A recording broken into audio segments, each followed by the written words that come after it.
আমাদের রাজ্যে একটা বড় আন্দোলনের জায়গায় পৌঁছেছে। আমি এই কারণে প্রথমে কৃতজ্ঞতা ধন্যবাদ জানাই আমাদের রাজ্যের মাননীয় মুখ্যমন্ত্রীকে। উনি সবসময় বিভিন্ন অনুষ্ঠানে বিভিন্ন জায়গায়, বিশেষ করে রক্তদান শিবির বা উৎসবে উনি ব্যস্ততার মধ্যেও উনি অংশগ্রহণ করেন এবং সবার প্রতি উনি রাজ্যের সমস্ত অংশে সকল অংশের মানুষের প্রতি আবেদন রাখেন, আহ্বান রাখেন রক্তদানে এগিয়ে আসার জন্য।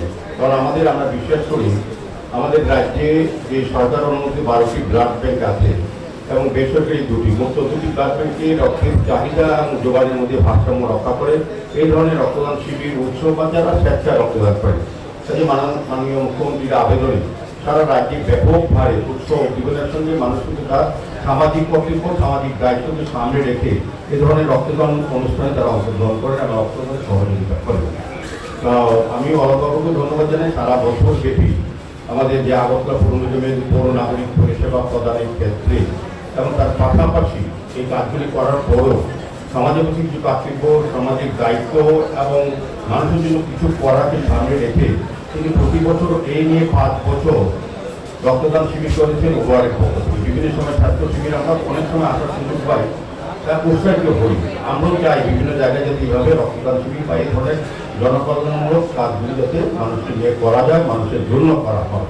আজকে যারা রক্ত দিচ্ছেন আমি বলবো তাদের জীবনের শ্রেষ্ঠ কর্ম, শ্রেষ্ঠ মানব ধর্ম পালন করছেন।